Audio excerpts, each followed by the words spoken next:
Hi అండి. ఈరోజు నేను మీకు వినిపించబోయే కథ ఇదే కథ ప్రేమలోని పార్ట్ 12 అండి. ఇక కథలోకి వెళ్తే, ఒరేయ్ ఇప్పటిదాకా మేము ఎక్స్పెక్ట్ చేయలేదురా, ఇలా ఇంత పెద్ద షాక్ ఇచ్చావేంట్రా అని మనోజ్ అనగానే, నేను అదే షాక్లో ఉన్నాను అంటాడు అర్జున్.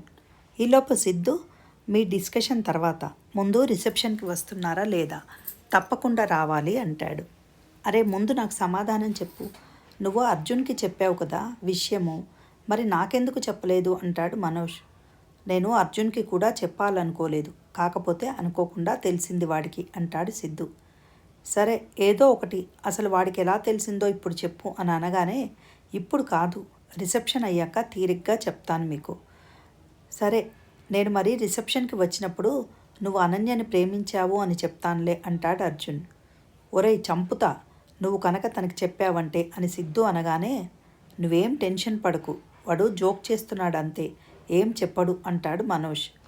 ఓకేరా, మీరు రండి రిసెప్షన్కి అని చెప్పి బాయ్ అని ఫోన్ పెట్టేసి, అమ్మ షాపింగ్కి వెళ్ళమంది కదా అని అనుకుంటూ కిందికి వస్తుండగా అనన్య అప్పుడే పైకి వస్తూ ఉంటుంది. ఎందుకో అనన్య మొహం డల్గా అనిపించడంతో, నేను నా ప్రేమ గురించి నీకు చెప్పాలి అనుకున్నప్పుడల్లా నా హార్ట్ బీట్ పెరిగిపోతుంది. నిన్ను హ్యాపీగా ఉంచాలి అనుకుంటున్నాను, నీ కంట్లో నుండి ఒక్క చుక్క కన్నీరు రాకుండా. నువ్వేమో ఇలా బాధపడుతూ ఉంటే నేను ఎలా చూడాలి అనుకుంటాడు. తర్వాత అనన్య సింపుల్గా తయారయ్యి కిందికి రావడంతో అనన్య సిద్ధు షాపింగ్ అని బయలుదేరుతూ ఉంటారు. ఈలోపు స్నిగ్ధ, నేను కూడా మీతో వస్తాను షాపింగ్కి అంటుంది. పల్లవి స్నిగ్ధకి సైగ చేస్తారు. స్నిగ్ధ అదేమీ పట్టించుకోకుండా, అరే అన్నయ్య నేను వస్తాను మీతో షాపింగ్కి అనగానే, సరే పదండి అంటాడు సిద్ధు. ఇప్పుడు షాపింగ్ నీకెందుకే, వాళ్ళిద్దరికీ అంటే ఈరోజు రిసెప్షన్ అంటారు పల్లవి స్నిగ్ధతో. అమ్మ మొన్ననే కదా వదిన కూడా షాపింగ్ చేసింది, మళ్ళీ ఇవాళ చేయట్లేదా, మరి అలాంటప్పుడు నేను అన్నయ్య వదిన పెళ్లి కోసమని షాపింగ్ చేయొద్దా అని స్నిగ్ధ అనగానే, నీ దగ్గర ఉన్న బట్టలు సరిపోవా, ఇంకా ఎన్ని కొంటావే, సిద్ధు అమెరికా నుండి వచ్చే ముందే కదా నువ్వు కూడా షాపింగ్ చేశావు, మళ్ళీ ఇప్పుడు చేస్తావా అని అడుగుతుంది పల్లవి. పోనీలే పల్లవి, చిన్నపిల్ల, ఇప్పుడు కాకపోతే ఇంకెప్పుడు వేసుకుంటారు, వాళ్ళకి నచ్చినవి, పెళ్ళయ్యాక ఎలాగూ వాళ్ళకి నచ్చినవి వేసుకోలేరు, పోనీ వెళ్ళని, వాడి పెళ్ళి ముందుగా అనుకొని జరిగి ఉంటే మనం కూడా ఇంత షాపింగ్ చేసేవాళ్ళం, హల్దీకని మెహందీకని పెళ్ళికని ఎన్ని చీరలు కొనేవాళ్ళము, అందరం ఎంజాయ్ చేసేవాళ్ళం, అలా జరగలేదు, అందుకని పెళ్ళయ్యాక ఇప్పుడు రిసెప్షన్ పెడుతున్నాం కదా, కనీసం దానికి నచ్చిన డ్రెస్లైనా తీసుకొని ఇప్పుడు అంటారు ఈశ్వరి. అది విన్న సిద్ధు, నిజమే పిన్ని, దానికి నచ్చినవి తీసుకొని ఇవ్వండి అని స్నిగ్ధాని చూస్తూ, నిన్నెవరు షాపింగ్ చేయొద్దంటారమ్మా, వాళ్ళు అలాగే అంటారు, పద పద అంటూ షాపింగ్కి లేట్ అవుతోంది అంటూ స్నిగ్ధాని లాక్కెళ్తాడు. అనన్య వెనకాలే వెళ్తుంది తేజతో మాట్లాడుతూ. కారు దగ్గరికి వస్తారు. వెనక సీట్లో స్నిగ్ధ అనన్య కూర్చోవడంతో సిద్ధు డ్రైవింగ్ సీట్లో కూర్చొని, మీకిద్దరికీ నేను డ్రైవర్లా కనపడుతున్నట్టున్నాను, ఒక్కళ్ళైనా ముందుకు రండి అంటాడు నవ్వుతూ. అనన్య ముందుకు రానంటుంది. అనన్య రానండంతో స్నిగ్ధ కూడా రాదు. రేయ్ సిద్ధు, నువ్వు డ్రైవర్లా ఎందుకు ఫీల్ అవ్వటం, నేను నీతో వస్తా పదా అంటూ 1 minute అని చెప్పి వాళ్ళమ్మకి చెప్పి వచ్చి ముందు సీట్లో కూర్చుంటాడు తేజ. నలుగురు కలిసి షాపింగ్ అని బయలుదేరుతారు. వెనక సీట్లో కూర్చున్న అనన్య స్నిగ్ధ మాటలకి నవ్వుతూ ఉంటుంది. అనన్యని ఫ్రంట్ మిర్రర్లో నుండి సిద్ధు చూస్తూ ఉండటంతో అది గమనించిన అనన్య సిగ్గుపడుతూ ఉంటుంది.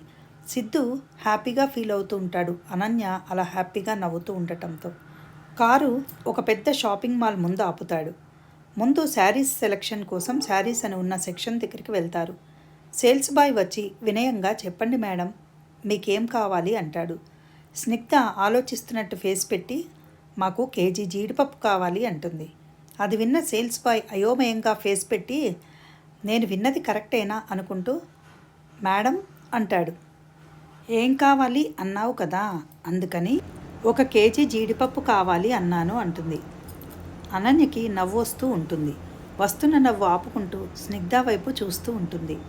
సిద్ధు తేజ ఇద్దరూ అక్కడ బొమ్మకు కట్టిన చీరల్ని చూస్తూ ఉంటారు. ఇక్కడ జీడిపప్పు దొరకదు మేడం అంటాడు సేల్స్ బాయ్. అదే కదా, వచ్చే వాళ్ళని ఏమని అడగాలి, ఏ చీరలు చూస్తారనో, ఏ వెరైటీ శారీస్ చూస్తారు, ఏ రేంజ్లో శారీస్ చూపించాలి అని అడగాలి, కానీ ఏం కావాలి మేడం అని అడగకూడదు అంటుంది. స్నిగ్ధ అలా అనగానే ఆ సేల్స్ బాయ్కి ఏమనాలో తెలియక నోరెళ్ళబెట్టి చూస్తూ ఉంటాడు. నోట్లోకి ఈగలు దోమలు పోతాయి కానీ ముందు మాకు చీరలు చూపించు అని స్నిగ్ధ అనగానే ఏ రేంజ్లో చూపించాలి మేడం అని అడిగి చూపిస్తూ ఉంటాడు. మధ్య మధ్యలో అనన్యనే చూస్తున్న సిద్ధుకి అనన్య నవ్వుతూ కనిపిస్తూ ఉంటుంది. వెంటనే సిద్ధు పెదవుల మీద ఒక స్మైల్ వస్తుంది. తేజాకి ఫోన్ రావడంతో నేను ఇప్పుడే వస్తాను అని చెప్పి బయటికి వెళ్తాడు. మీరిద్దరూ మీకు నచ్చిన చీరలు తీసుకోండి, ఇప్పుడే వస్తాను అని సిద్ధు అనగానే నువ్వెక్కడికి అన్నయ్యా, నీ పెళ్ళికి మేము ఎలాంటివి కొనుక్కోవాలి, నువ్వు చూడవా అంటుంది స్నిగ్ధ. అనన్య సారీస్ చూస్తూ ఉంటుంది. కట్టుకునేది మీరు, మీకు నచ్చినవి తీసుకోండి, మీరు ఎలాంటివి సెలెక్ట్ చేసుకున్నా ఓకే అంటాడు సిద్ధు. వీళ్ళిద్దరూ చీరలు చూస్తూ ఉంటే సిద్ధు వెళ్ళి షాపులో బొమ్మకు కట్టిన శారీ చాలా బాగా నచ్చడంతో ఇది అనన్యకి చాలా బాగా నప్పుతుంది అనుకుంటూ ఇంకా ఏదైనా కలర్ కూడా ఉందేమో అనుకుంటూ ఆ శారీ చూపించి అందులో వేరే కలర్ ఏమైనా ఉంటే చూపించండి, అలాంటి శారీ ఒకటి మాకు కావాలి అంటాడు.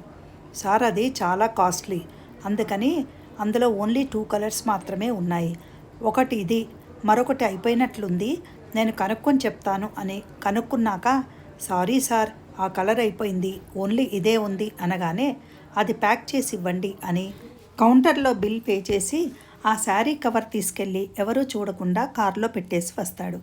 తర్వాత అనన్య వాళ్ళ దగ్గరికి వెళ్తాడు. వాళ్ళిద్దరూ శారీస్ ఏమీ సెలెక్ట్ చేయరు. ఏంటి సెలెక్షన్ అయిపోలేదా అంటాడు దగ్గరికి వెళ్ళి. ఏంటో అన్నయ్య మాకేం పెద్దగా నచ్చలేదు అని స్నిగ్ధ అనగానే అందులోంచి ఇద్దరికీ చెరొక్క శారీ సెలెక్ట్ చేసి ఇస్తాడు సిద్ధు. అన్నయ్య నువ్వు చాలా గ్రేట్, ఇంతసేపు చూసాం చాలా వెరైటీస్, కానీ మాకు ఒక్కటి కూడా నచ్చలేదు, నువ్వు ఇప్పుడే వచ్చావు, అప్పుడే నువ్వు 2 తీసుకున్నావు అంటుంది. సరే సరే పదండి ముందు వేరే సెక్షన్లు కూడా చూడాలి అనగానే ఇద్దరూ కూడా వేరే సెక్షన్ వైపు వెళ్ళి అక్కడ వాళ్ళకి నచ్చినవి తీసుకొని వాటితో పాటు లాంగ్ ఫ్రాక్ అలాగే గాగ్రా తీసుకొని వాటికి ఆల్టరేషన్ కూడా చేయించుకుంటారు. ఈ లోపల సిద్ధు తేజ కూడా మంచి సూట్ సెలెక్ట్ చేసుకుని బయలుదేరుతారు. జ్యువెలరీ కూడా తీసుకోండి అని సిద్ధు అనగానే పక్కనే ఉన్న జ్యువెలరీ షాప్కి వెళ్తారు. అనన్య అస్సలు జ్యువెలరీ తీసుకోవడానికి ఒప్పుకోదు. మొన్ననే తీసుకున్నారు కదా 2 అంటుంది. స్నిగ్ధకి మాత్రం సిద్ధు మంచి డైమండ్ నెక్లెస్ కొనిస్తాడు. తర్వాత సరదాగా కబుర్లు చెప్పుకుంటూ ఇంటికి వెళ్ళిపోతారు. రాత్రి 7 గంటలకి రిసెప్షన్కి టైం అవుతుంది. ఇద్దరు గది బయట నుండి మెట్ల వైపుకు వస్తారు. అనన్య టెన్షన్ పడుతుండగా ఎందుకు అనన్య బాగా టెన్షన్గా కనిపిస్తోంది అనుకున్న సిద్ధు, నువ్వు దేనికి భయపడకు, నేనున్నాను, ఎక్కువ మంది ఎవరూ లేరు, ఎందుకు టెన్షన్ పడుతున్నావు అని అనన్య చేతిని తన చేతితో పట్టుకుంటాడు. వెంటనే అనన్య కూడా సిద్ధు చేతులు గట్టిగా పట్టుకొని కిందకి దిగుతూ ఉంటుంది. అప్పుడు ఆ టైంలో ఆమె గుండె చప్పుడు ఆమెకే తెలుస్తూ ఉంటుంది. అనన్యకి భయం వేస్తూ ఉంటుంది, తననెక్కడ దురదృష్టవంతురాలు అంటారో అని. పెళ్లిలో వరుణ్ వెళ్ళిపోవడంతో కొంతమంది తనను అలాగే అనడం వింది తను. అలాగే బామ్మ కూడా ఎప్పుడూ అలాగే అంటుంది అనుకుంటూ భయపడుతూ ఉంటుంది. అందరూ వాళ్ళనే చూస్తూ వావ్ అనుకుంటారు.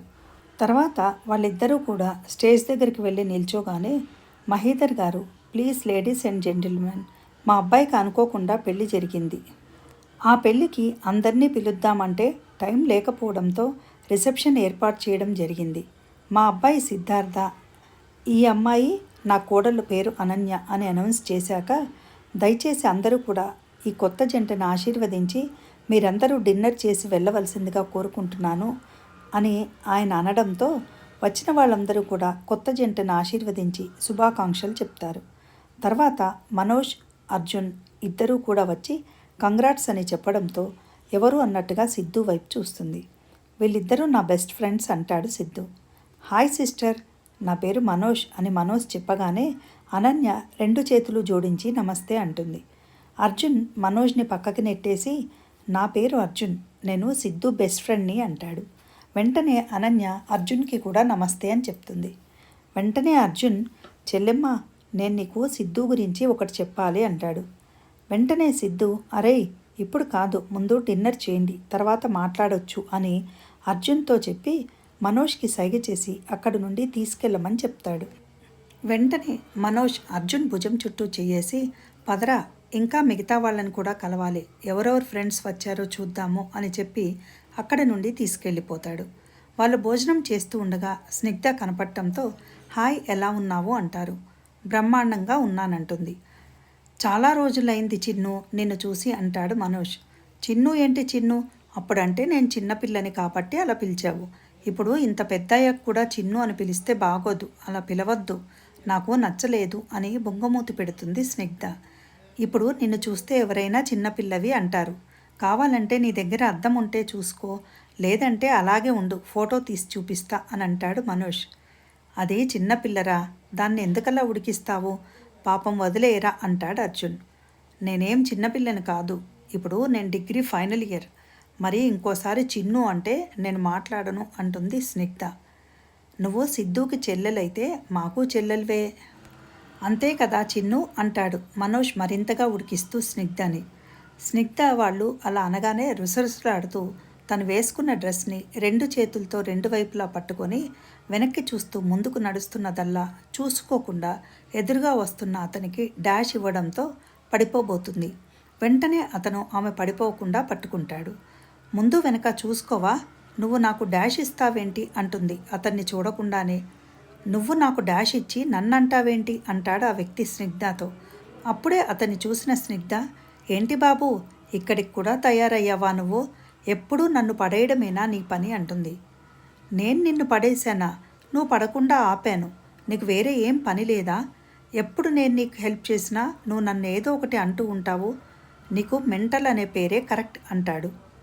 ఇంకోసారి నన్ను మెంటల్ అన్నావంటే మర్యాదగా ఉండదు. ఏం చేస్తానో చూడిప్పుడు అంటూ ఉండగానే హాయ్ స్నిగ్ధ అంటూ స్నిగ్ధ ఫ్రెండ్స్ రావడంతో అతన్ని స్నిగ్ధ ఒకసారి కోపంగా చూసి వాళ్ళ దగ్గరికి వెళ్తుంది. అతను అనన్య వాళ్ళ దగ్గరికి వెళ్తాడు.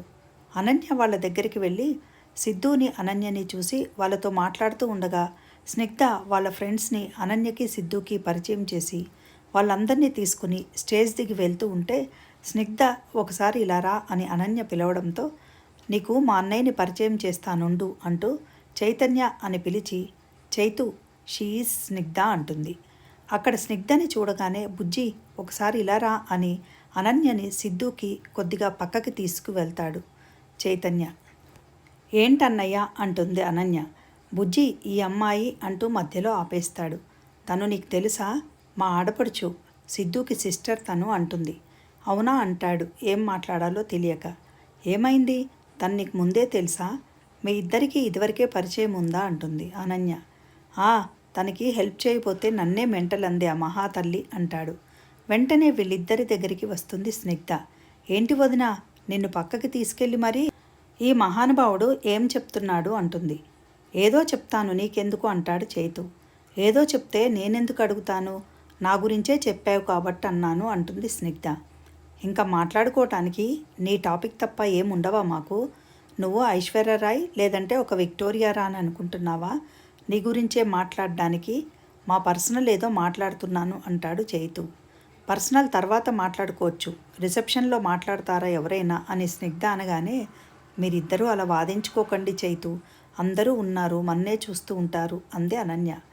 బుజ్జి తినడంలో అందరూ బిజీగా ఉన్నారు, అయినా నేను గట్టిగా మాట్లాడుతున్నానా, చిన్నగానే కదా అంటున్నాను అని సారీ బుజ్జి అని అనన్యతో అని సిద్ధుతో మాట్లాడుతూ ఉంటాడు చైతు. చైతన్యం చూస్తూ నీ సంగతి చెప్తా అంటూ అక్కడి నుండి కోపంగా వెళ్ళిపోతుంది స్నిగ్ధ. ఈ రోజుకి ఈ కథ ఇంతేనండి. ఆ తర్వాత ఏం జరగబోతోంది అనేది ఎంతో ఇంట్రెస్టింగ్గా సాగే ఈ కథలోని నెక్స్ట్ పార్ట్ కోసం మన నెక్స్ట్ వీడియో చూడండి. మీకు కనుక కథ నచ్చినట్లయితే ప్లీజ్ లైక్ చేసి షేర్ చేసి సబ్స్క్రైబ్ చేసుకోవడం మర్చిపోకండి. Thank you for listening. Have a nice day.